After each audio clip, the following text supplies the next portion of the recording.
Welcome back to Detective and Mystery Fiction.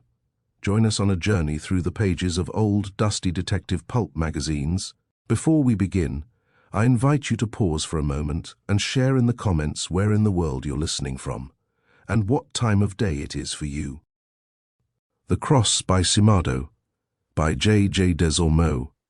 The Black Mask, February 1932. Slender threads of evidence that led to a riot of crime got my wire, says the chief. Here I am, I says. Sorry to cut short your vacation, he says, but the main reason I wanted you back was to open some letters that have come for you. Letters? Why didn't you go ahead and open them? Well, I thought it was just possible they might be something personal, but he takes out a packet of envelopes. Instead of handing them to me, he holds them to his nose. Take a sniff, he says, and passes them across. I do so. Our eyes meet above them with the identical expression. Am I right, he says eagerly, leaning forward with his hands on his knees. Lavender, am I right, Chendo? The Lavender Kid, he agrees. Chortling, I begin. For the love, turning them over and staring at the slender feminine hand. Another tip-off, he says, rubbing his hands together.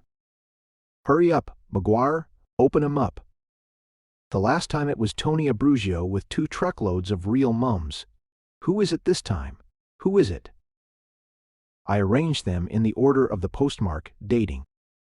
He's leaning over my shoulder as I rip the flap of the first, practically taking the single sheet out for me.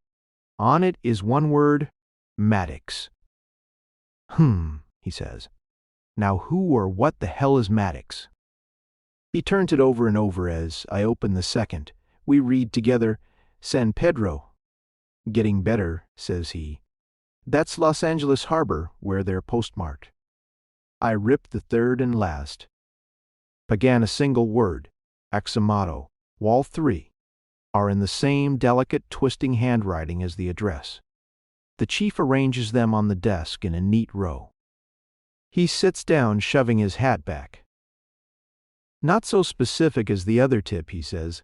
He must like this playmate more. I am examining the postmark again. 3 days old, I say. No more since then. He shakes his head. What do you make of it? A tiff. The old itch got Chendo to tip off on the bird, and then they make up. Too bad it didn't last a day or 2 longer. We'd have got it all. See how each word comes a few apart, says the chief, with an expression like he's handling a dead cat. Can you feature people like that in the world? Why the hell do you suppose he does it? He does it, that's all. It's enough for us, I say. If you want to ask questions, why should he send them to me?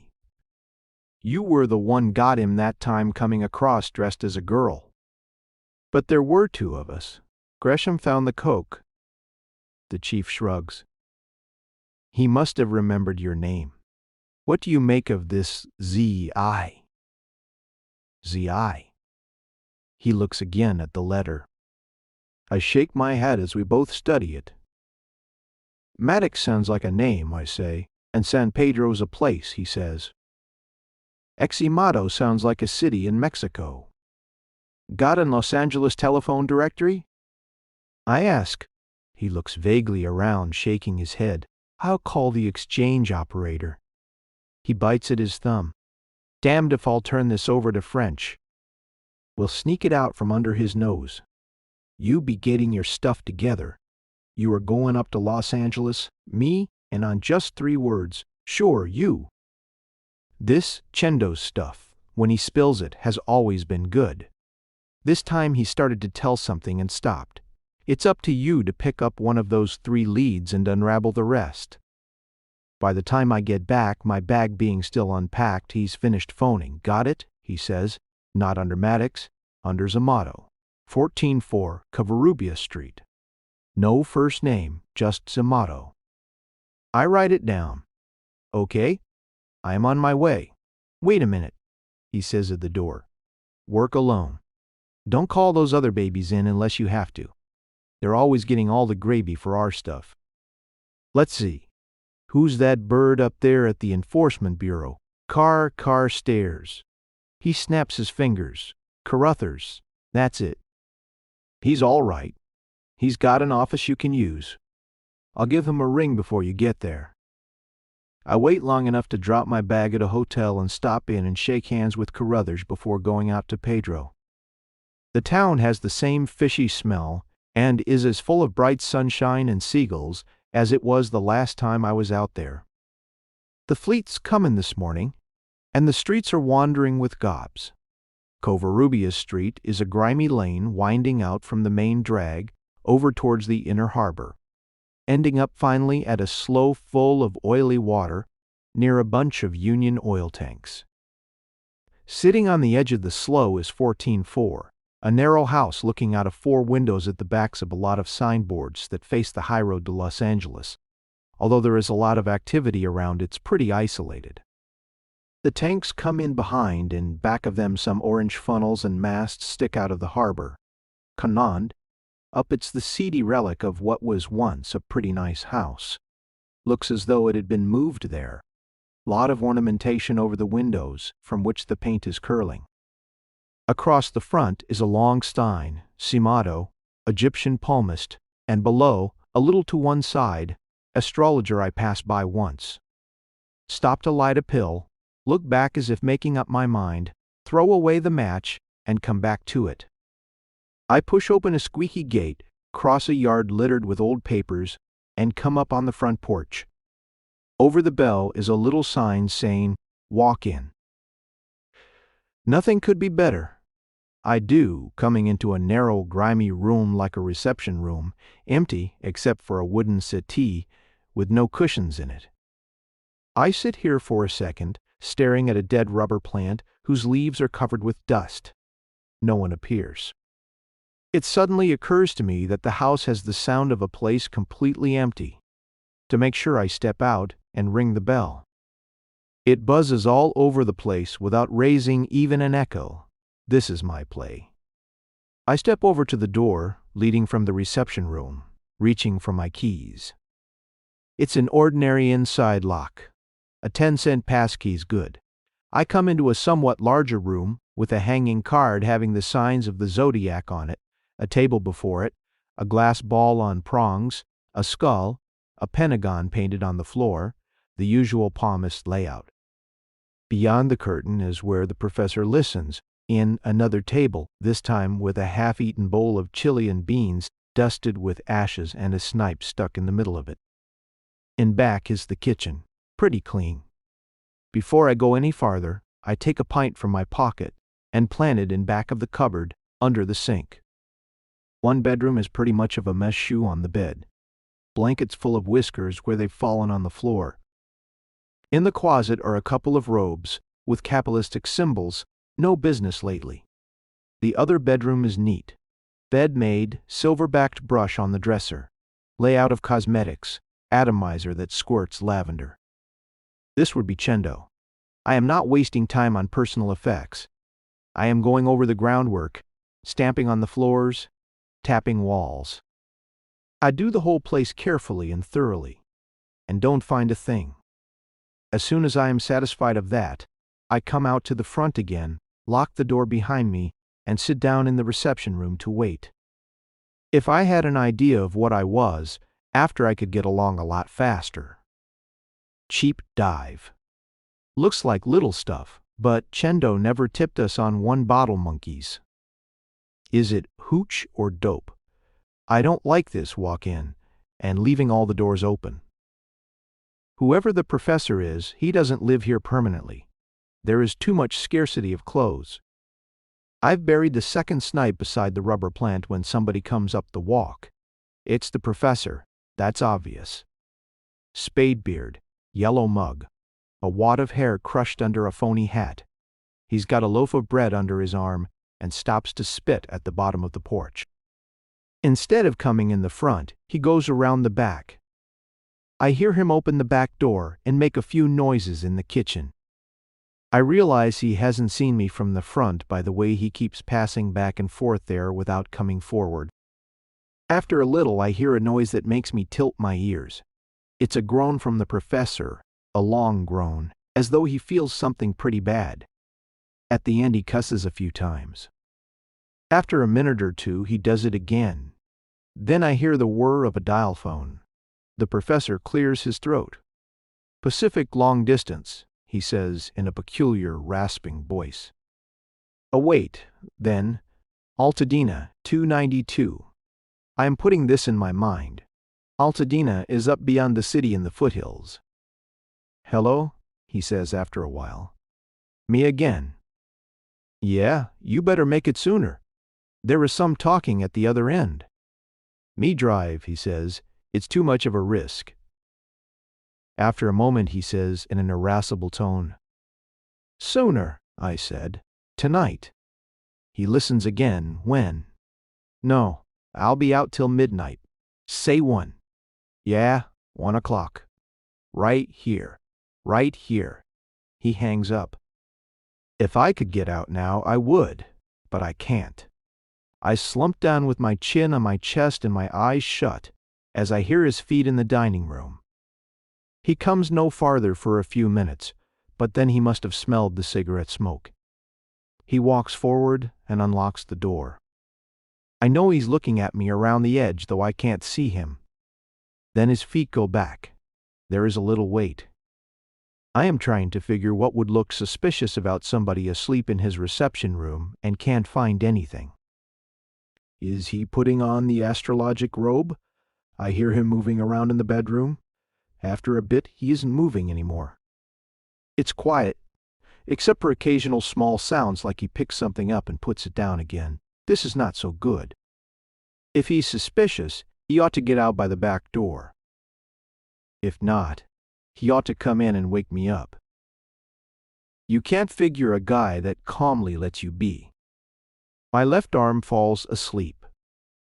I've about decided to wake up on my own account when I hear the feet moving again. This time there is no mistake. They come right towards me. He enters the reception room and walks to the settee. I can hear him breathing for a second as he stands and looks at me. Then he shakes my shoulder. I've been warming up for a big bust of surprise after the first bleary moment, but one look at the guy, and it's unnecessary. The beard's gone, the hair's gone, he's got an ordinary hat on his head and a toothpick in his mouth. For sake, I say, staring at his yellow mug. Where the hell did I fall asleep here? Do you want to see the palmist? He says with a total lack of curiosity in his voice. Why, yeah, that's what I'm here for. I guess I must have fell asleep. Are you the guy? He shakes his head wearily. The palmist ain't here. Oh, ain't he? Where is he? He's sick. It's no lie. He looks sick. The yellow is kind of gray around the cheekbones, and his eyes have that dull look of a person who doesn't care who the hell you may be, so long as you go away and don't bother him. Well, no matter, I say. It doesn't make any difference. I'll come some other time. He says nothing to this but comes out after me, locks the door, and goes off down the street as though I was nowhere around. Boys at the office, I say to Carruthers. I am going to shake down a dump late tonight. Can you lend me 2 men? He says, I hate to help you guys, but I'll give you the lousiest ones I got. They're 2 boys named Pasco and Martin. Martin's got gold teeth and looks sidewise out of his eyes, so I decide to send Pasco to Altadena. Look here, I say. The telephone number's Altadena 292. Camp on it, but don't stick your face in the door. Call here to keep in touch. To Martin I say, meet me at the P Depot in Pedro at midnight. Then I go home to unpack. The next morning Carruthers says, Did you get what you were after last night? I say, no, with bad grace. Not a soul showed up. Went in there at 12 and had it to ourselves till dawn. Complete blank. Has Pasco called yet from Altadena? I think so, he says. Ask the secretary. She says Pasco rang 10 minutes back. I call the number. "Hello," I says. "Have you been all night locating Altadena?" "Lord," he says, "I couldn't find a drugstore. They closed this town at 9 p.m. What was I to do, let loose a carrier pigeon?" "Well, what's the layout?" "It's a hospital," he says. "A what?" "Yeah, sort of a hospital, sanitarium, little dump, kind of private." While I am digesting this, he says, "I went up and tried to get 'em to take me in. Nurse said sorry, but they were full up." "You're burying genius," I say. "And then what?" "Nothing. They brought a bird in a car about 12:30. He sure painted the air." "Well," I say, "come on back." I turn from the phone and the outside buzzer rings. It's the secretary. "There is a man out here to see you'd me." I say, "Send him in." It's no pleasant look I give the bird. He's oldish, quietly dressed, with a set to his face like he's going to do something that takes a lot of willpower. He says in a curious, formal way, "Are you the federal agent charged with narcotic investigation in this territory? They told me outside there to come here." "Yes," I says.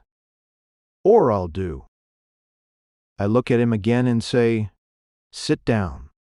He's not the type you keep standing. He sits down kind of rigid, turns his neck around to look at the door, turns back to me, moistens his lips and says, "Mr. McGuire." "Frost is my name," he says with a short bow. He seems to notice that his hands are gripping his hat out of shape and unloosens them, setting them before him on his knees. They're strong hands, very white and well kept. "Would you mind," he says with the twist of the neck again, "closing that door? I would like to talk to you in private." "Not at all," I say, getting up to close it. While I am doing so, he clears his throat a few times and plants himself more bolt upright in the chair. By this time, I've got over my surliness and my curiosity is somewhat whetted. When I sit down, I swing the chair a little sideways and play with a paper knife to watch him less directly. "Mr. McGuire," he says, "you will understand my position after I have talked to you for a few minutes. I am here to give you information about a very considerable traffic in drugs." "Yes," I say. My interest deflates immediately. An Iowa banker retired to Hollywood who has found a snowbird in the apartment above him. "I mean," he says, and he begins to fight his breathing, "to expose an entire organization. To name every man if necessary, especially to put the principals in your hands. This is something of unusual extent, Mr. McGuire. It is a serious business." He stops to get more breath. "For me, it is costing me a great deal to come here. I've stopped playing with the paper knife and am looking at him full. Before I do so," he says, "I must be assured of complete immunity from the law." "Naturally," I say. "Pardon?" He says, "That's understood." I say he exhibits considerable relief. "To what extent are you involved?" I say, "There is," he says. "A private hospital maintained for the sole purpose of handling customers and employees of the organization at times when the ordinary hospital will not serve. I am the doctor in charge. What's its telephone number?" I says. He gives a shift of surprise. "Altadena, 292. After a moment he says, "3 days ago they brought my daughter up there to me." He's the first to go on more quickly in looking away. "The fact that there is such a place should show you that the traffic is considerable among a wealthy class." I ask. "There is one other restriction I must make," he says, looking at me full. "I must reserve the right to keep secret the names of all my patients, anyone who has passed under my hands." Of course. Then I get up. I take a deep breath, expanding my arms a little. "Doctor," I says, "there comes a time in every man's life when he falls on a great thing. At least there has to be. You are it. My only fear now is that something might happen to you. I am almost afraid to have you sitting in this room. If this bunch is as big as you say, they're going to blast you." What are you doing away from the hospital at this hour? He actually blanches. You don't often see it. I have a place in Los Angeles, he says, and begins to swallow 1, 2, 3, 4. Doctor, I say, if you don't object to a little monotony, I'm going to put you in jail. In, he says. It's upstairs on the 9th floor, and it's nice and tight. We'll put in a real bed, and you'll have a special menu. Except for the confinement, nothing could be more pleasant, and we'll both be able to sleep nights. I never sold a jail before, but my heart's in those few phrases. I finish up by slapping him on the shoulder. Oh, he says, his eyebrows contract. His face is a puzzle of thought.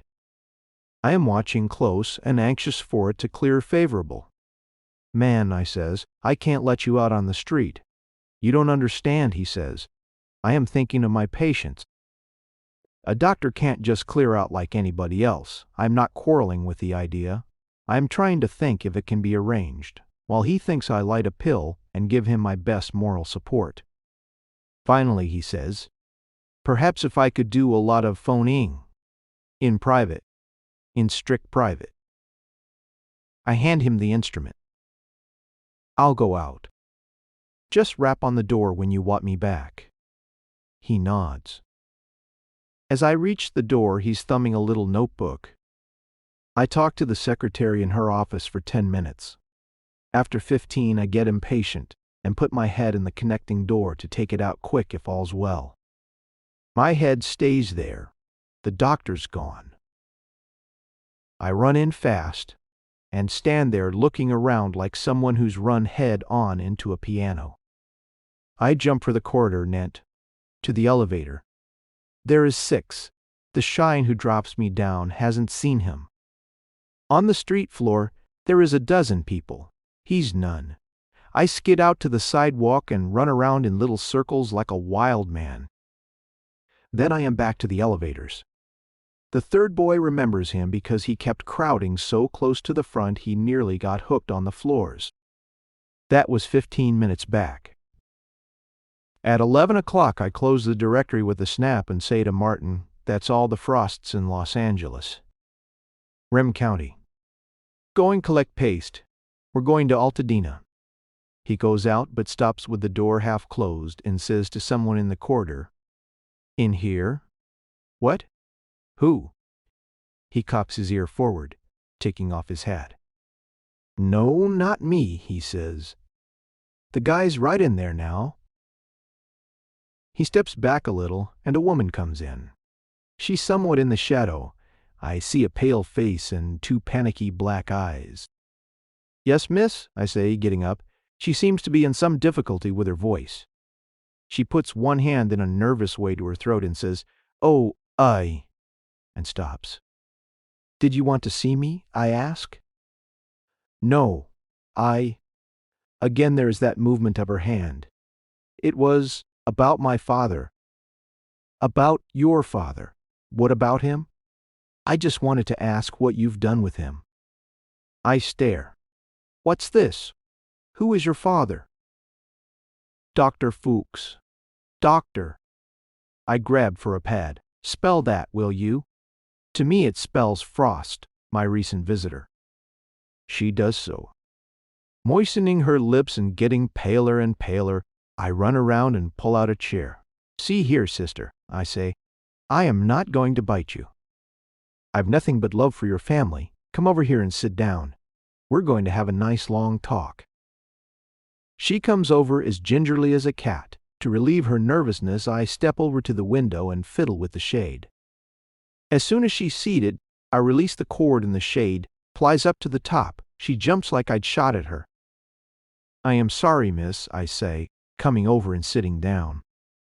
Just what was it made you think your father was up here? I knew he was coming, she says rapidly.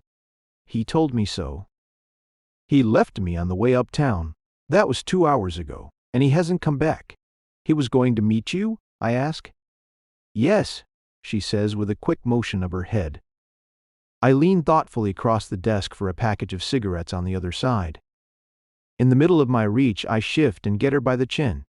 Down, I says. By Chendo, you ought to be old enough for hair by this time. He gives a squeal, trying to pull back. I shift my mitt and yank him down by the whole face. Stay there, I say. You are not going to run out on me, are you? The skin of his face squirms under my hand.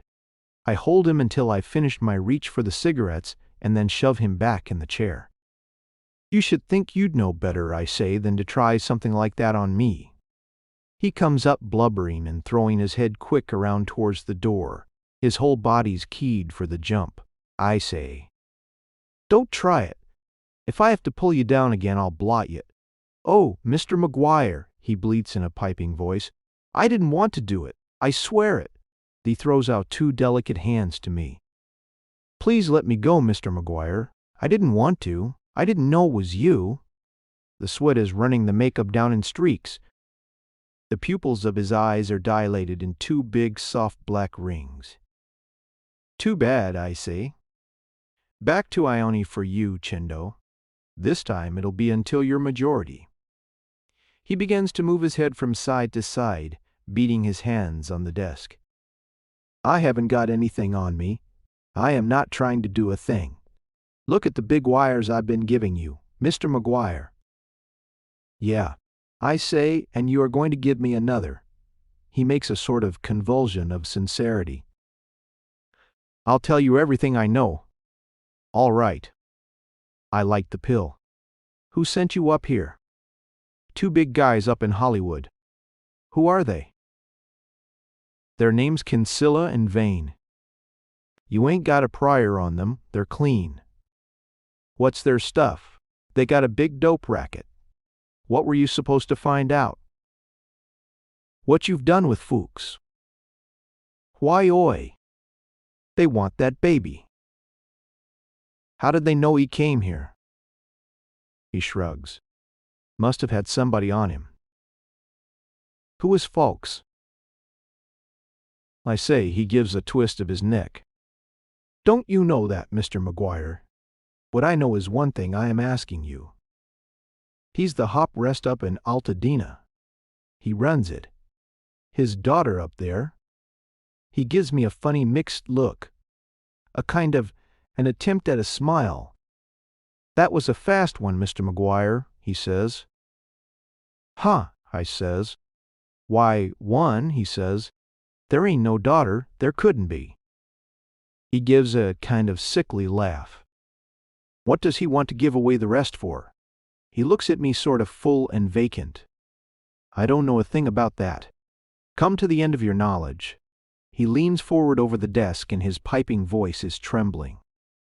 Listen, Mr. McGuire, he says, if you ask me a lot of stuff about Kinsella and Vane, I can't answer. I can't answer because I don't know. I can tell you where I talked to them last, at the Carmichael Arms. But you won't find them there. You won't find them anywhere.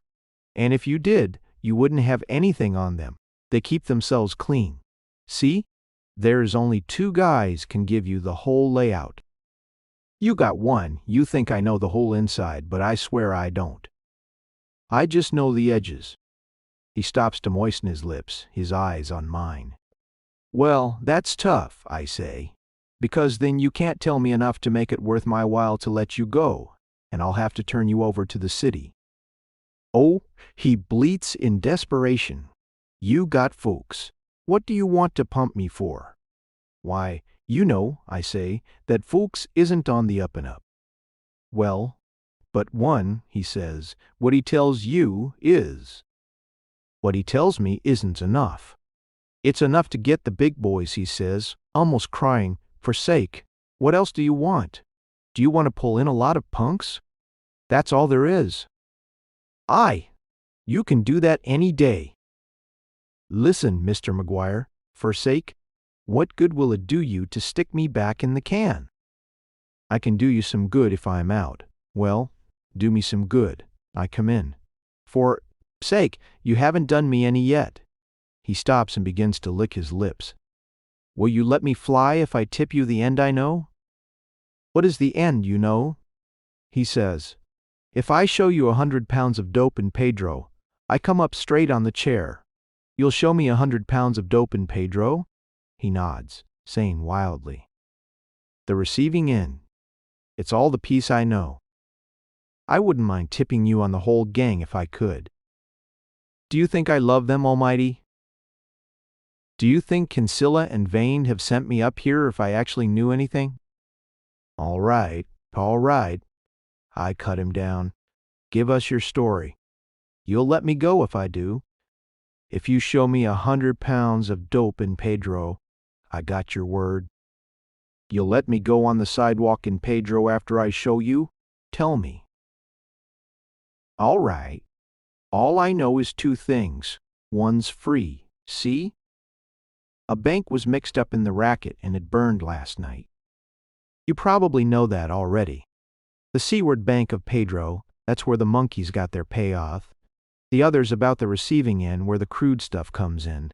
That's at a place called Ximado's, a fortune teller's in Pedro. How does it get there? They got a mate on a ship. Don't ask me, that part I don't know. But it's crude. It comes there and it goes out for adulteration. It's there now. Where? In a case under the closet floor. You got to hit it with a sledge. I can show you the place. Is that what you were going to tip me on in the letters? Yes. Yes? That was it. Where does Mattix come in this? He's the other guy I told you can shoot the hole inside. Who is he? He runs that end and calls himself Ximado boy with a yellow mug? Yeah. So Ximado is only his phony name and he's really Mattix. Huh, yeah, that's it, Charlie Mattix. Where is he now? Nobody knows. He was taken up to the hospital last night, and now he ain't there. He slipped him along with Fuchs. There is something funny going on. Mattix shoots his mouth when he's that way. See? If you could lay your hands on that guy, you'd have somebody. I'll save him for the present, I say. Just now I'll take the dope. I put the punk in some pants and go out to Pedro. About a block from the house, he begins to put up a big argument about not going in there, saying he'll tell us just exactly where to look and what to do. I figure if he's going to do us any good when he's out, he's probably right, so we leave him in the car with Martin, and Pasco and me go up together. There is nobody there. It doesn't look like anybody's been there since we were there last. It's the closet where Mattix keeps the astrological robes. Pasco hits the 5th floorboard with the sledge, and it keels up on end like a lever. I bend on this according to instructions, and a few feet more of the flooring comes up neat, like a wedge of pie. We shove this over like a trunk lid, and stick our noses down together into the hole. It's a good-sized galvanized iron box. We drag it out into the living room and spend a while whacking the cover off. After that, there is a watertight compartment. It's gummy stuff like a lot of black molasses. It's new to Pasco. He sticks one finger in it and smells it. Chendo flew a little high. Lucky if there is 60 pounds. Some's been used. We're just carting it down the hall to the back door when the front doorbell rings. We look at each other over the box and set it down quietly. You stay here, I say. I go up front and open the door. A big shine in a chauffeur's uniform is standing there. In the background by the curb, a long enclosed Pierce is glistening and making contented noises. You're supposed to come out, he says, showing a lot of teeth and indicating the car. Who, me, I says. Yes, sir, that's what the lady said. I begin to wonder whether this is Christmas or whether I am going to the spot, and between the two I get down to the curb in a somewhat floundering way. A woman rears up from the back seat and gives a squawk. You are not the one, she says. What you hear is Charlie. She looks like she'd been set to throw herself into my arms. I am taking in the ermine coat, the blonde hair, the 3-carat white on the left hand. Oh, Charlie, I says. You mean Charlie Mattix? She's giving me a stare out of 2 wide-spaced china blue eyes.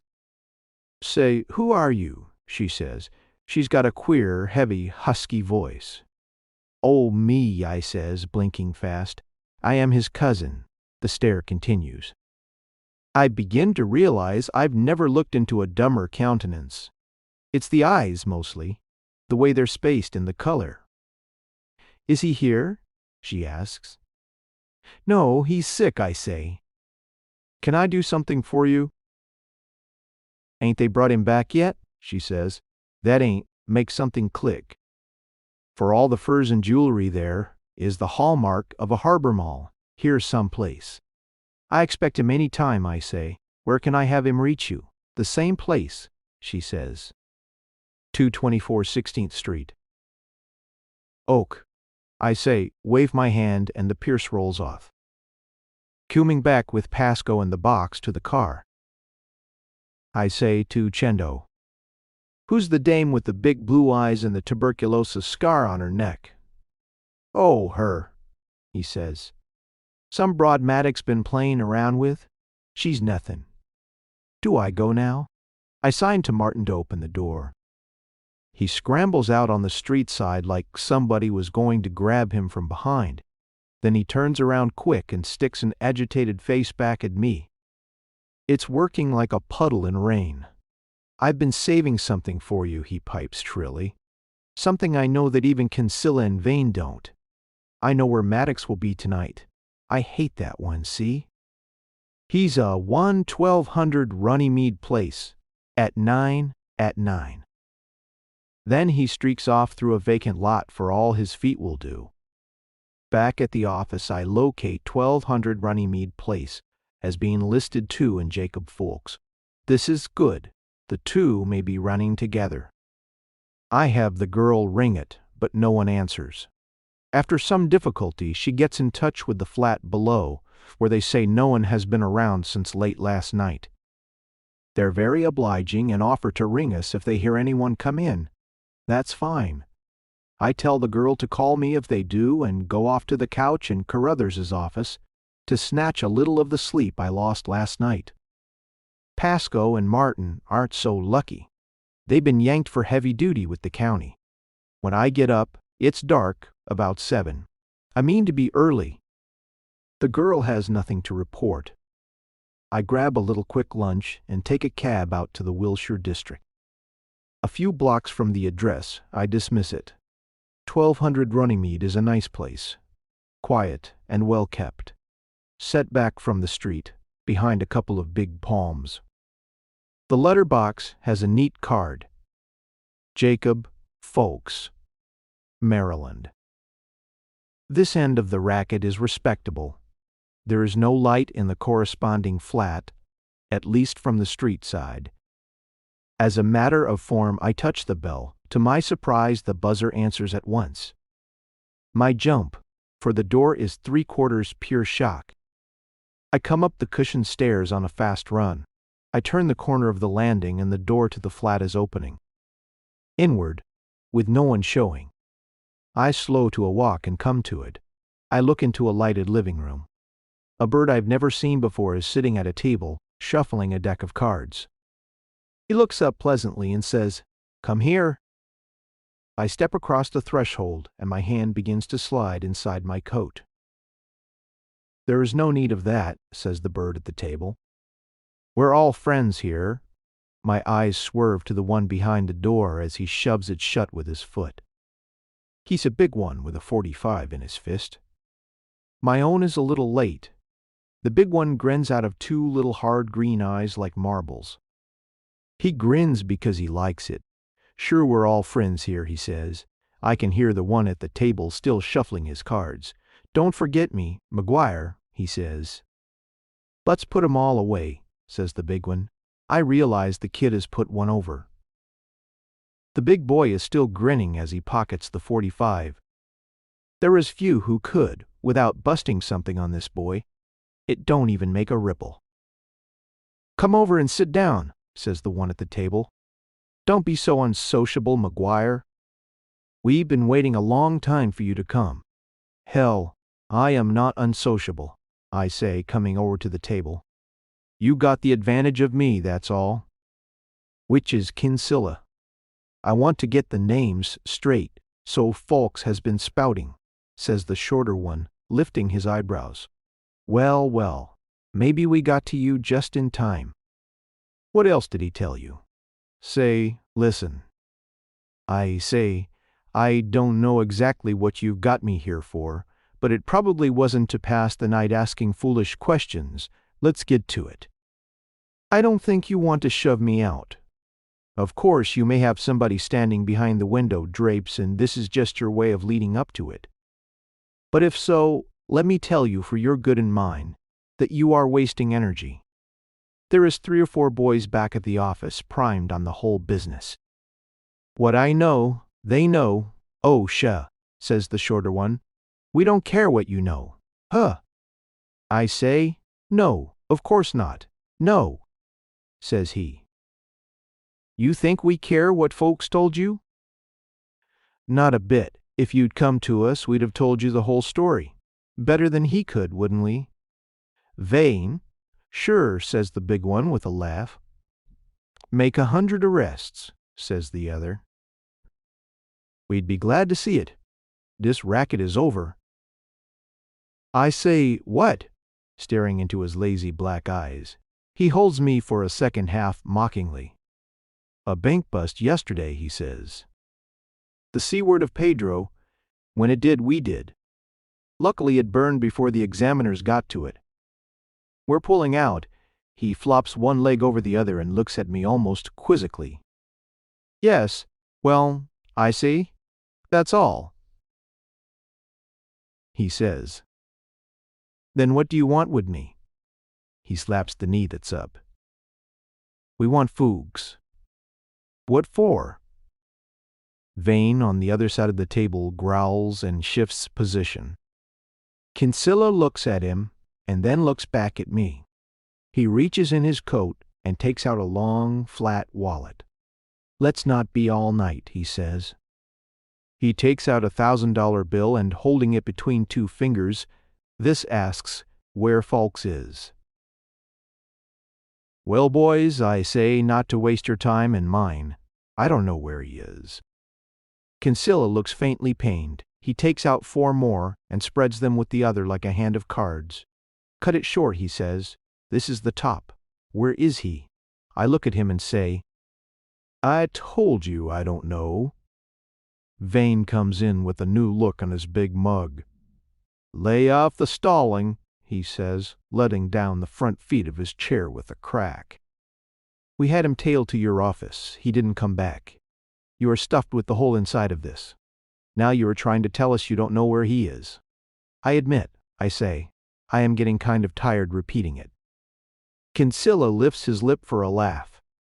You just opened your hands and let him fly away, he says, after the first paragraph or 2. I can just see it happening. I didn't get what I know from Fuchs, I say. The sentence doesn't seem to register for a second, and then they're both looking at me kind of blank. What? Says Kinsella. I say, I got what I know from someone else. There is a pause then that's like a jolt of electricity. Kinsella's neck gives a yank like someone pulled it with a rope. Vane jumps clear to his feet.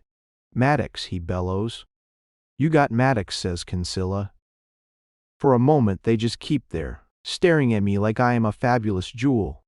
Then Kinsella leans low over the table. The 5 bills flutter once with his breath, and then he takes them in his hand. Give us Mattix, he says. Talking so fast his lips gum and he trips on the words.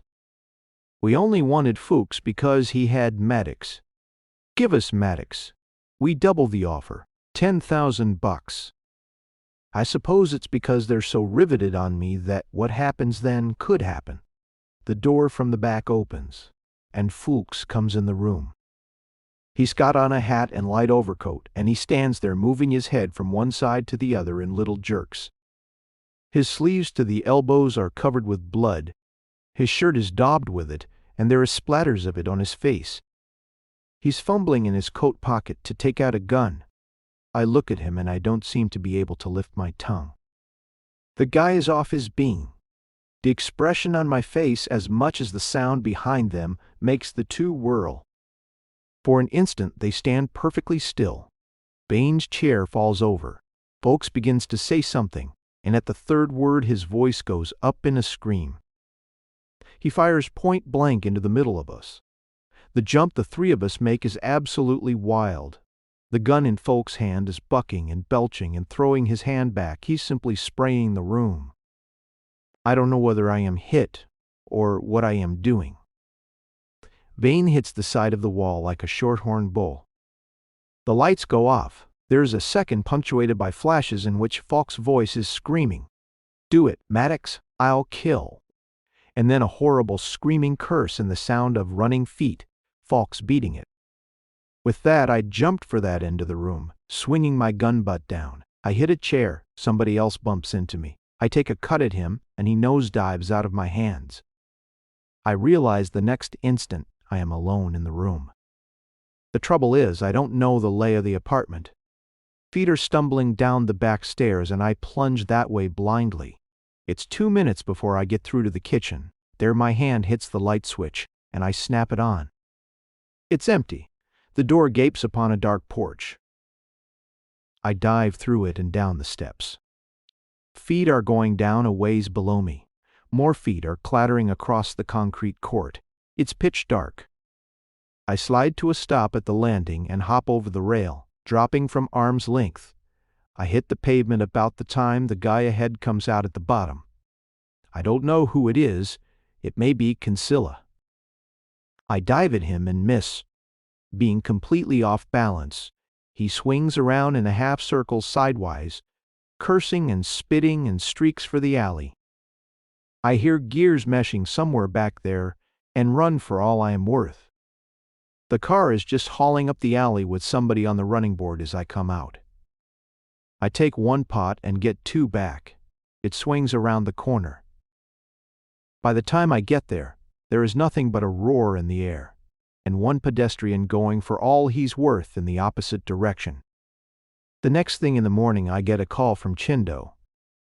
"I want to put myself square with you, see," he says in a sort of whine. "I had to send you up there yesterday. They'd have got me proper if I didn't, and I am scared of Vane. I don't want to get you down on me, Mr. McGuire. I am your friend, I say, the best I can." That's fine. This seems to give him new animation. "I know a lot more than I told you," he says, "and I want to talk. But I want to keep my liberty. See?" "Why," I say, "if you'd talked, you could have had all the freedom you wanted." "I like my freedom where I've got it," he says. "Now listen, are you listening? All I am doing." He clears his throat and begins more low and rapid. "I know from what the three of you said in the car when we were going out to Pedro that you made a try at Ximado's the other night. What time was that?" "We were there from 12 on," he gives his snigger. "Too bad. You were just a little late. If you'd been there about an hour earlier, you'd have put your hand in some business. Just by that you missed the whole thing. What was that about 9 that night?" He says, "Kinsella and Vane with Hayward were over in the seaward bank grabbing up everything convertible and stuffing the rest in a bonfire they had made in the vault. Hayward's the president. You see, he'd been playing the market on his own with the racket's money. That's mostly what was there. It's just a little bank. It's for that.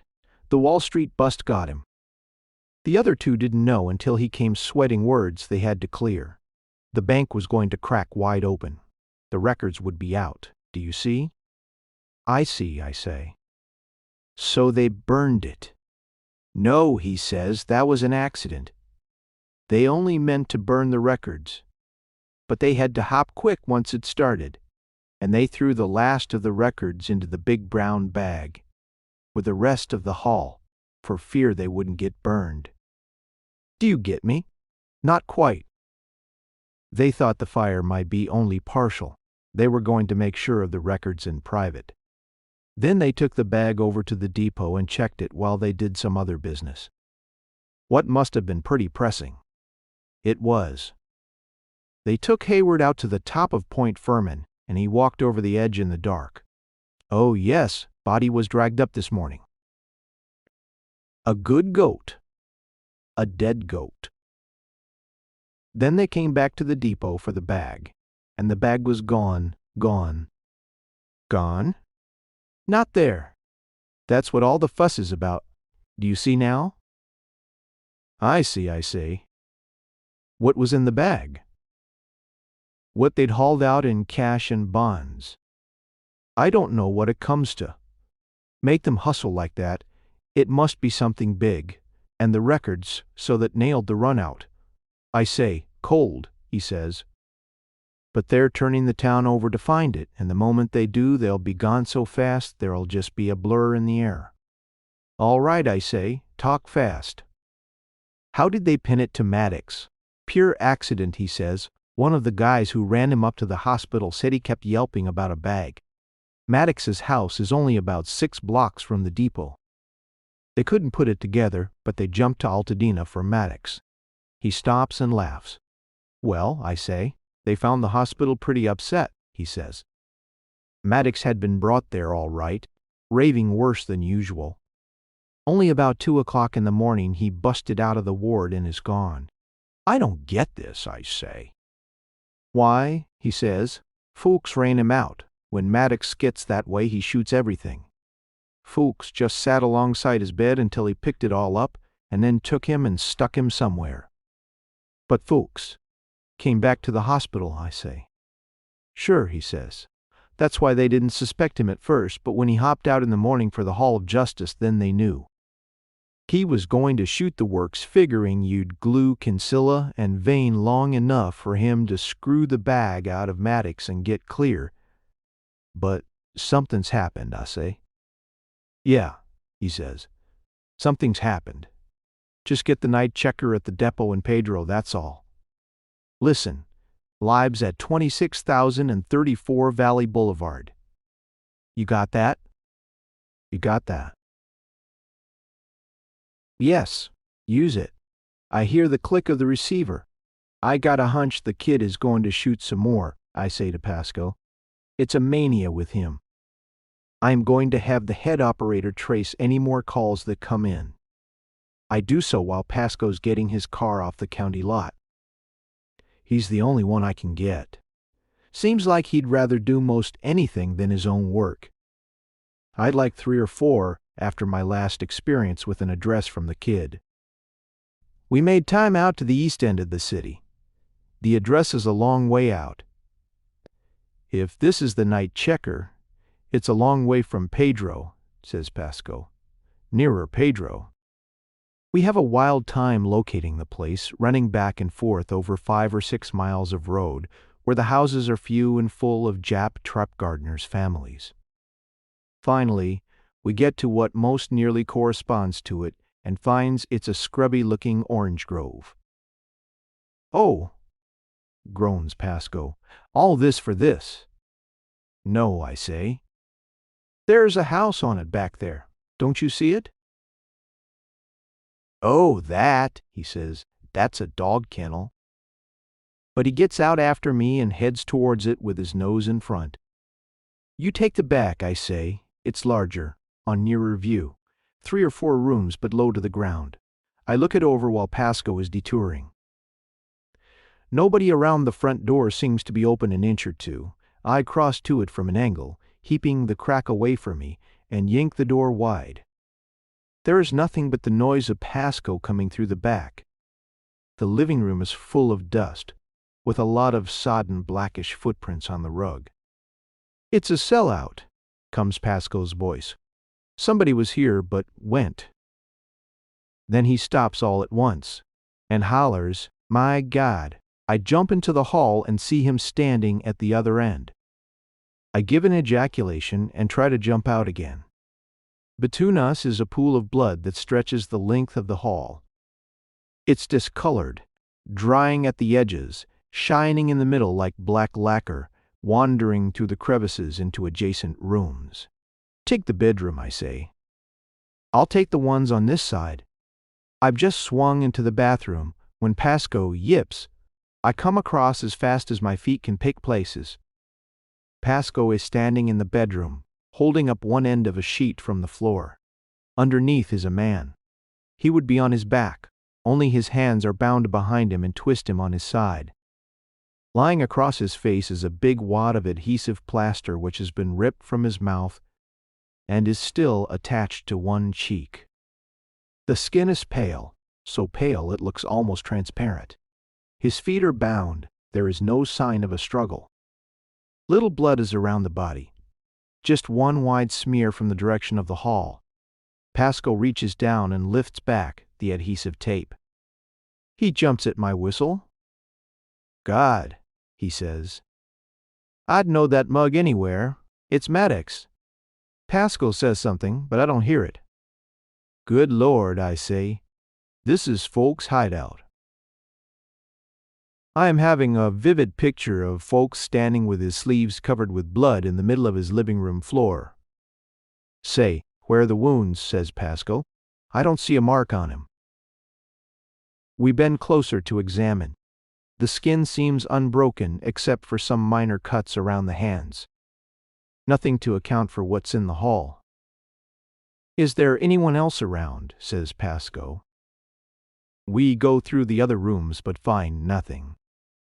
Only on the hall floor, just outside the bathroom, we come on a razor wedged against the door with its blade up. "That ought to be it," I say. "But how did he use it?" "You'd think he'd been hung up like a pig," says Pascal. "We go back to the body tied," says Pascal, rubbing his chin, gagged with adhesive. "Now what the hell was the sheet over him for?" "There has been somebody here after it happened," I say. "Dragged him in here and covered him up now. Why? How do you make that out?" asks Pascal. "No blood in here. He must have lain in the hall for hours. If he'd been brought in here right afterward, he'd have bled in here." But I don't get this at all. How was it done to him? "There is a phone," says Pascal. "I'll get the local boys and have them bring a doctor." When they arrive, we all troop into the bedroom after the doctor. He says, puts his bag down, breathes on his glasses, polishes them off, puts them on, and kneels down. When he gets through, he goes into the bathroom and washes his hands. Then he comes out and breathes on his glasses again. "Not murdered," he says. "No pee, bled to death." The man was a hemophiliac. A what? A bleeder. The only cuts are on his hands and wrists, trying to get loose, no doubt, rubbing himself on the razor. When I can, I say, "How long ago did it happen, doctor?" He shrugs. "Yesterday sometime." I look at Pascal. Pascal looks at me. Folks came back to this. "A little too much, I guess, after his day and night. That's what put him off his bean and got him all bloody." When we've given the local boys what we can, we head across the city to Pedro. At the depot, the day checker on duty is a young wop with a mug full of juicy fruit. He leans his wrists on the counter, the weight of his shoulders on his wrists, tips his chin up with his eyes closed and shakes his head. "But the manager's here," he says. We go back to her, an elderly woman who looks nervous. "The night checker," she says. "No, sir. Gone since the night when the gentleman came back for their bag and couldn't find it. But we never told the police. The gentleman asked us not to." "What does he look like?" I asks. "Who, the gentleman?" "No, the checker." "Oh, it's not a man, it's a girl about 25. Toyne is her name, Mrs. Maisie Toyne. You know where she lives. I have it here somewhere."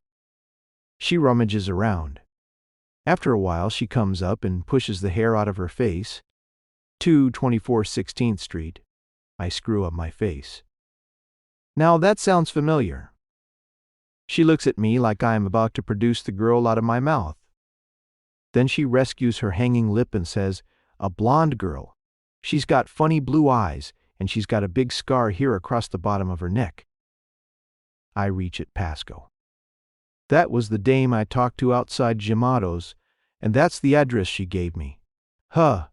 "What?" he says. "So that's what she was down there for." I say, "To pick Mattix up for the grand fade-out. He gave it to her to salt away. I'll put $10 on it and the furs. The hardware, she's been getting returns on some of it." but to come down there in broad daylight. And why should she tell me he could find her at 224 16th Street? She was giving you the run around, says Pasco. Must have. But that dumb look, and to come there, Pasco to drive right up to the door. They probably got her by this time, says he. The manager can give us little more. We go out soon after and head for 224 16th Street. It's a frame cottage in a row of frame cottages. A wide old lady opens the door. She starts to close it again. No more of you, she clucks in a heavy German voice. No more. No more. Pasco has his foot in the space. Cut it out, he says. It's the police. At this, she blinks and looks mixed and allows us to push in by her. Mrs. Toyne live here?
She won't be, I say, if she comes in and has a talk with me. You tell her that if she calls you up. See? You tell her everything will be all right if she does that. Here, I'll give you the number. Now don't forget that, will you? Won't, she says.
Chendo said something about a mate on a ship. Oh, yo. He snorts. There is only 1,000 mates on 1,000 ships. What would be the idea, in any case, of anyone tipping you off on him? I don't know, I say. I answer, kind of vaguely. Another idea is biting me. It's a wild one this time. I push it off and it keeps coming back. Pasco has got us into the main highway to Los Angeles by this time, and I try to concentrate on what he's saying. Finally I think, oh well, what harm will it do? It won't hurt to try, so I butt in and say, who's the house, Dick? At the Ambassador. Do you know him? Yeah. Sure, he says. Harry Shelley. Why? Oh, Shelley, I say. Is he there? I know him. Stop somewhere. I want to talk to him. Without answering what he asks, I go in at the next block and make connections. As soon as I've warmed the approaches with Shelley, I say, Harry, I want to ask you about some people at your place. Now listen and try to think. A lean bird weighs about 150, pretty long in the legs, gaunt face with heavy black eyebrows and kind of sleepy eyes. He dresses very nice, see?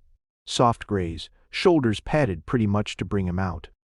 Long wrists and big bony hands that hang away down by his legs. You'll have noticed that if you don't notice anything else. Name is Kinsilla, or it might be anything else. Have you got him? No, he says. This one. I say, this boy's a mammoth. Looks like he might be the strong man in a circus, 220 if he's an ounce. Big fleshy mug, clean shaven, no hair and eyebrows to speak of. Pair of little round green eyes. A hard look, see? He's big and he knows it. Name is Vane. Nope. Well, I says, here's a woman. You, kind of washed out blonde with starry blue eyes, set wide apart, scar from tubercular gland operation on her neck, wears an ermine coat, big sparkle on one hand, husky voice like a man's. Name, Mrs. Maisie Toyne. Yeah, he says. Maisie Devereaux. She. What? I says. Wait a minute, he says. She was here, but she's not now. As a matter of fact, we had to run her out today for being too much of a nuisance. She had a suite on the 6th floor and was trying to fill it with all the gin in the city. Wanted to pull a big party tonight, beginning about 11 this morning. I am holding the receiver, like to break it in half. Do you know where she went? I haven't a notion. She was half-cocked then. We found she left a lot of her personal effects in her suite. We left them there thinking she'd be back after them. Can you hold them there until I come over and have a look? Sure, easiest thing in the world. Get out to Pasco and say, Toyne was at the Ambassador. She's left her stuff in her room. And I have to get back to the office, he says enviously. Here, take my heap, I'll grab a cab. I think I forget to thank him for that. The engine and me get to the Ambassador in about the same heat. I come in the lobby and see Shelley in conversation with somebody behind the desk. Go ahead, he says. I haven't been up yet, but it's open. 611. I'll be right up. The elevator takes me. A little dog in a jacket, and a fuzzy-haired old lady who looks at me out of a lorgnette. On the 6th floor, I lope around a corner or two and finally locate 611. The door is open, as he said. I step in and close it behind me. It's a living room, done in soft blues with a grand piano, and 2 big windows on the other side. Sitting in an armchair with his feet out before him and his hat pushed back,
right in the middle of the face where the teeth show. He fumbles around at this, starts to sit down, and as he does so, Shelley pops him from behind. It's a dumb thing to do. I don't know whether it hits him or not. He turns around in a slow, surprised fashion with his knees still bent and says, "Why, you little poking." He simply reaches for Shelley, picks him up like a mother would a baby, and starts to throw him out the window. At this I turn the gun and plug him. It's high in the wide part of the leg. He breaks and slides forward with Shelley underneath until his chin stops him at the sill. There he lies for a second, like he's taking a long breath. I open my mouth for a word. He makes a wild, floundering effort, using Shelley and the sill for a step, rolls himself into the opening and shoves off over the edge. The word I'm going to say hasn't reached my front teeth. I get down to the bottom and find him in the garden. I guess it's a kind of stupefaction, a word for about 5 minutes. I only realize there is a throng when somebody steps on my hand. I bellow at that, and my mind starts off again. "Harry," I say, "will you do my part of the buzzing?" "I've got to look over that suite," he says, out of the bulb on his mouth. "You'd better look after your arm." I get upstairs into the blue living room again. For the first time I notice the boxes lying around. There is boxes everywhere, long boxes, narrow boxes, round boxes, little boxes, boxes from the furrier's, boxes from the jeweler's hat boxes. Half the stuff in them is still there. A lot more is spread on the bed in the bedroom. A pile is mixed up on the floor. It looks like an inventory of all the women's shops in Los Angeles. I count 18 pairs of shoes, none worn. A bunch of fancy underwear has been walked on. Someone's used an ostrich-bordered negligee to wipe gin off the floor. When I open the closet door, a lot more falls out at me. There is nothing that resembles a bag, or papers, or money. The same fur coat I saw her in is draped over a chaise longue. Sit down and hold my mug in one hand. I feel tired. I haven't had anything to eat. I think, what was Vane doing up here? And then, did he get the bag? But then I realize, my mind turning over about that fast, it's obvious he didn't, or he wouldn't have been, sitting there waiting for her. So it was this dame phoned up about the Ellen key. But why? You wouldn't think she was quick enough to be mixed up in this racket. What's the idea of her doing something like that? I use the room phone to get the office, the girl answers. "Say," I say, "get French to go after that boat." I'm afraid I'll be too late. "Who?" She says, "French. Marshal French." "Yes. Tell him just what you told me, and anything else you have on it." It's a good tip. I'll get down there as fast as I can. I bust something and have to have it fixed. We drop the sling in the street outside the doctor's office. It's getting dark, and I figure the excitement at Pedro will have been so far advanced by the time I get there, I might just as well take a little more time and get that inside me that helps me live. So I do, and feel the better for it that it's on French's time, since I don't, and the chief don't, like him anyway.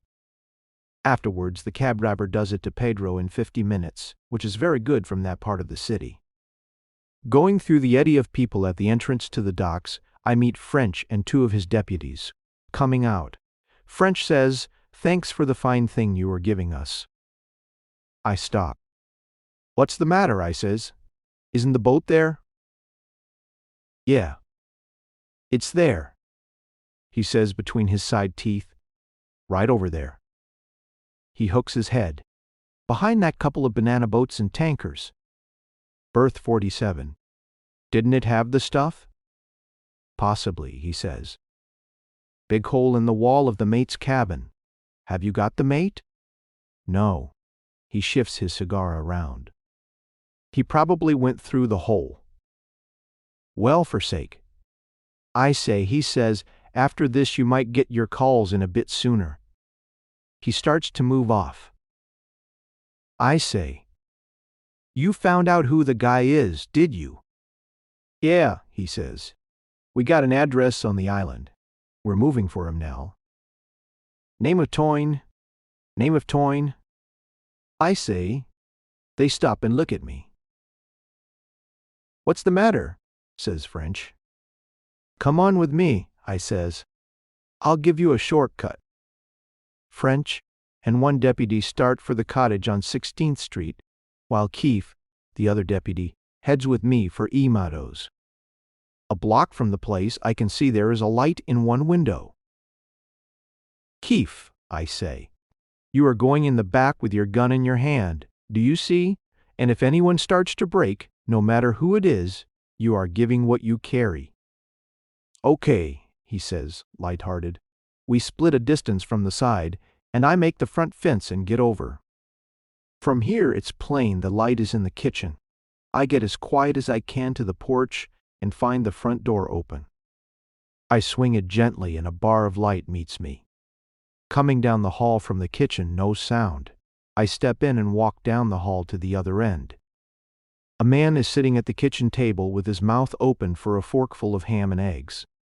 He stops midway, and what's on the fork falls off. Shore clothes, sea bag in one corner. Put 'em up, I say. Government 10 up from that table. He does so very slowly, his eyes on me, the fork still in his hand. His eyes jerk once as Keefe comes in the back. Something in him stops trying. I got no gun, Jack, he says. He talks in a funny clipped way, like he uses the rims of his lips alone. Keefe milks him down to his feet. Get the sea bag, I say. He watches this proceeding closely, but with no expression. Keefe pulls out a wad of dirty clothes, a half-dozen postcards of women posing in Luzon, and a chest-like box wound in raffia. He rips the coverings off this, opens it up, and throws out a few wadded Chinese newspapers. Uh-huh, he says, straightening up. Sit down, I say to the guy. He transfers his attention to me and sits down. Name Toyne? I ask. He says, will it do you any good? I look at him a second to see what sort of baby this is. He's one of these close-knit boys that pack a lot of power without showing it much. Flat shoulders and narrow hips, the quick-moving kind, and quiet. His eyes have a self-possessed stare. Meet you level and full. But he doesn't put everything he's thinking there. I say, it might, if you are interested in knowing who did this for you. He says, oh yeah, you are right. Have you got a wife? I ask. He looks amused and says, forsake, are we going into the family? I want to get this right, I say. Is she a blonde with blue eyes and a scar here on her neck? He looks puzzled. Yeah, he says. Well, I say, she's the one that did it. She's flipped you for somebody else in the racket. I seem to get to the back of those eyes then. After a while, he rubs one hand on the table, pushes his tongue around behind his lips, and gives a short laugh. Well, he says, there is a woman for you, eh? There's no figuring what they'll do. He starts to say something else, and then rubs his mouth hard with the back of his hand. After a second, he starts to pick at a callus on one palm. I am not going to front for this bunch of, he says. I was supposed to give this stuff to a guy here. I'll take you someplace where you can find him. What guy? Mattix his name is. He runs this joint faking a palmist. I'm not interested in him. Can you tell me where to find Kinsella? Kinsella? He says. No, I can't find him for you. Don't you want the guy I can give you? He kicked off this morning? No. He says he shows more emotion than he has so far. I says, I want you to help us find your wife. My wife, he says. What the hell do you want her for? She's been mixing in so much she's sticky with it. We want her. The county wants her. The city wants her. Do you want to help us find her or not? He starts to say, what can I do?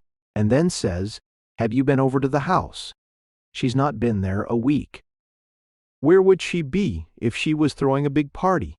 Or, better still, who would she ask on it if she was throwing one? He says, "Oh." Then, after a blinking space, "I got you. She's throwing a party, eh? Friends? Friends? Now who could I find?" "I know I'll find where it is for you." He's worked up by this time. He stands up quick, and Keefe tilts his gun with a jerk. "Come on with me," says Toyne. "I'll find where she is in half an hour." We wait until French and the other deputy arrive according to the arrangement, and start out in one car. First, we try an address San Pedro with no success. Then we go into the city and do Dreamland, Danceland, and Lacey's Roof. By this time, Toyne has become pretty sociable, and when we go up the stairs of Algernon's French is laughing at something he's saying and jingling the handcuffs in his pocket. We line up at the dance floor and lift our necks over a couple of stankumed heads. Toyne jerks his head around, sifting his eyes through the dancers and scanning the line up along the edge. All at once he says, "There, see that little blonde over by the side of the orchestra." We all look. He parts the stinkumed heads in front of him like the prow of a battleship, and bolts straight across the dance floor for the other side. It's so fast we're doing nothing but holding up the falling Johnnies in front. He collides with two couples in the center of the floor and knocks them sprawling. That boy is making an absolute beeline. Nothing could have been better planned. We can't shoot for the crowd. He's got the jump on us. The mob hides him, and when they fall out of his way, they get into ours. We come across that floor with our mouths open, like a lot of baying boarhounds. Everyone stopping now and beginning to yell. The orchestra quits with a squawk. I glimpse Toyne hitting the other edge of the floor where they're falling to give room. Then some brave bystander in a green shirt leaps to grab him. The way Toyne socks that baby, you can hear it all over the place. It sounds like he's got a mallet in his hand. The green shirt is no more there.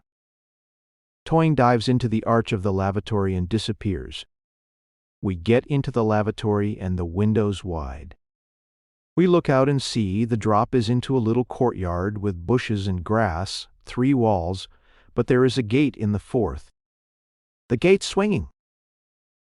That boy knew where he was going. We run up and down the block and talk to people and do a lot of other foolish things. When we get so we can talk to each other, we go out to Pedro and try a few places there. French shows himself the most energetic. He burns like an acetylene blowpipe. He won't give up. But then it was, French kept the handcuffs in his pocket. Later in the evening, having turned over everything that can be turned, I call up Shelley. The first thing he says is, "Hey, I got that baby for you." She got cold and came back after her fur coat, so I go out to where the lady's locked. "A bottle of black gold in each hand," says the sergeant. "So help me, Peter. I haven't seen one in 40 days. "Oh, no, no, no, you can't move her. She's dead with it. You couldn't get her to shift if you went in there and drove nails in her head." In the morning. In the morning. He's right. She's lying there with her mouth open and could be stood up on end like a wooden Indian. There is nothing to do but let her sleep it off. In the morning, she's sitting in a chair in the office, and there is at least 7 men around her, federal, county, and city, on account of the noise the thing is making. She's just finished saying for the 9th time what she now says for the 10th. "I ain't got the bag. I never had the bag. All I had was $8,000. "Who gave you that?" I say, "Nobody," she says, and her face begins to twitch for a cry. "I took it." "Taken it from where?" "From the floor. Out on the Valley Boulevard, you know. That night Curly was laying on the floor." "Did Charlie have the bag?" "He had it 2 hours before. The cry is coming now. When I left him, I was to meet him again there when I came. He was laying there. The money was by his elbow. I thought he left it for me. It bursts then, and for a few minutes she can do nothing else. Then it clears away as completely as a summer shower. She looks rested. Where did you think the bag was, I say? When you saw it wasn't there with Mattix. I thought he had put it in his safety deposit vault at the bank, like he said he was going to do. Why, you dumb owl, comes in Pasco. At 10 o'clock at night, I say. Did you look around the house? Yes, she says, sniffing and looking wounded at Pasco. Did you hear what I said? Yes, sir, she says. I heard. Then was Mattix lying on his face for 2 hours with the bag by him. I don't know how long. I try to clear up something that's been bothering me long. How did it happen Vane and Kinsella checked the bag with you? Knowing who you were? She stares. They didn't know who I was. They didn't. No, sir. But I knew who they were. They used to come to see Charlie and he told me so. Then when Charlie came in to wait for me that night, I told him they checked a big bag and tore the check 3 ways. And so he looked in it and that's how it started. The telephone rings. Carruthers steps to get it. He says, McGuire? Yes? I come over. Hello, says a voice. This is Kinsella. You got a woman there on a hooch charge. Maisie Devereaux. We got Fuchs. How about an exchange? This is just between you and me. See, she can't do you a bit of good. Fuchs is the one you want. He killed Mattix, and he knows every face in the racket. He hasn't had a shot for 2 days, and he's stripping his guts to talk. How about it? I do my utmost to make my voice casual. My mind keeps repeating, it must be the strain. It must be the strain. But it doesn't show in his voice, sure, I say. That's fine, he says. I knew you'd be reasonable. Now how are we going to arrange this? Well, I say. I tell you I'll go to the address you say and bring your Jane along. If Fulks is there, I'll let her loose right on the sidewalk. That suits you? Yes, he says. I can hardly believe my ears. He gives me an address near Elysian Park. We get out there with 6 men, and a siren choking the siren a mile away. Mrs. Toyne is in the second car. It's a little flat-faced house with the front stairs going up one side. In front, a cab is standing with the meter running. Someone is in it. It pulls out as we come up the block. Get that, I say to our driver as 4 of us hit the street. I've no sooner got it out of my mouth when 4 or 5 pistol shots go off in the little flat house.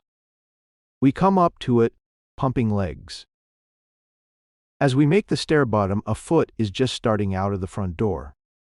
It yanks back. The door slams. 2 quick pistol shots break the glass paneling. I am first. I can't stop. I keep going, diving. There is no more from the door. It's locked when I get there. We're held up, busting out the glass and wood. There is no yell from one of our boys who went around the side. We go through with the rest of the wood on our backs and find a hall. 2 doors. Martin smacks one and gets a shot back that knocks a splinter of wood to his upper lip like a cigar. 4 more holes appear in a straight line, like punching a lottery board. We swan dive at spots on the floor. Get outside to the window. I snarl at the guy next to me. I feel I could chew his skull open. That leaves only 2 of us. I look at him.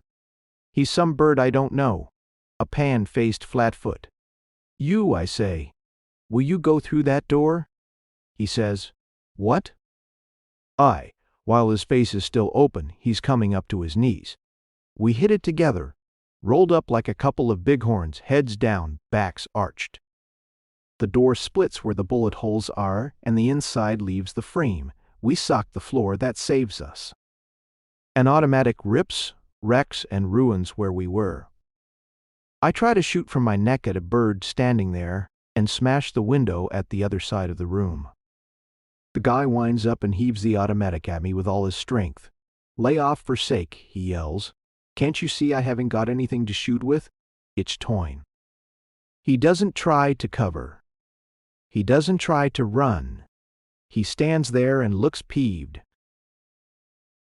All at once he starts to laugh at my fellow battering ram, who's goosing around on the carpet looking for his gun.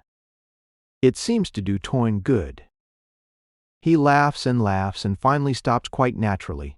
He goes over to the table and sits on it. Couple of stiffs here for you, he says in a large way, like a salesman with some new samples.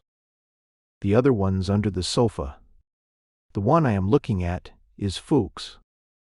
He's drilled through the neck and eye. My partner in his peregrinations has come on the other one and is pulling him out by the slack of the vest. Kinsella. His face is a mess. One of these babies monkeyed around with my wife, says Toyne. I don't know which one. For the first time I get out something. You are coked, I grunt. It was Mattix. No, he says, in the same way he did when I told him Mattix was dead. He knocks 3 empty revolvers off the table one after another with his finger like a kid shoots spitballs. Oh, well, hell, what does it matter? The doctor told me in Singapore I got cancer of the stomach. The boys who are outside come in. I see 2 with Mrs. Toyne in the hall and motion them to stay there. After them come the 2 lads who chased the taxicab. They've got Chendo between them. There's the punk told me they did, says Toyne. Chendo is molting a sort of grease that shines. His eyes are wide, black, fluttering, and streaked with red veins. So it was you had the bag all the time, I say. Leaving the little grants for the dame to flap around with, "Oh's Mr. McGuire," he says, caving his stomach like a squeezed bellows. I meant to give the records to you. I was saving them for you. Got a bag out in the car, says our driver. They're there, croaks Chendo, groveling on one of my arms. The records are all there, of a lot of dead men, says Toyne. We go out in a long line down the hall towards the door. Toyne is obliged to pass Mrs. Toyne in this, and no more looks at her than if she was the wall. I bring up the rear behind the lot, and Mrs. Toyne is before me. I'll never get my job back at the depot, she's whining. They'll never give it back to me now. End of the Cross by Ximado, by J.J. Ormeaux. If you found this story interesting, take a moment to support the channel. Hit subscribe, click the bell icon so you're notified of new stories, leave a comment and give the video a thumbs up. Share it on your socials if you think others might enjoy detective stories. And if you'd like to go a step further in reviving these forgotten horrors, you can click the super thanks button below or become a member of the channel. With your support, these dusty old stories may see the light once more.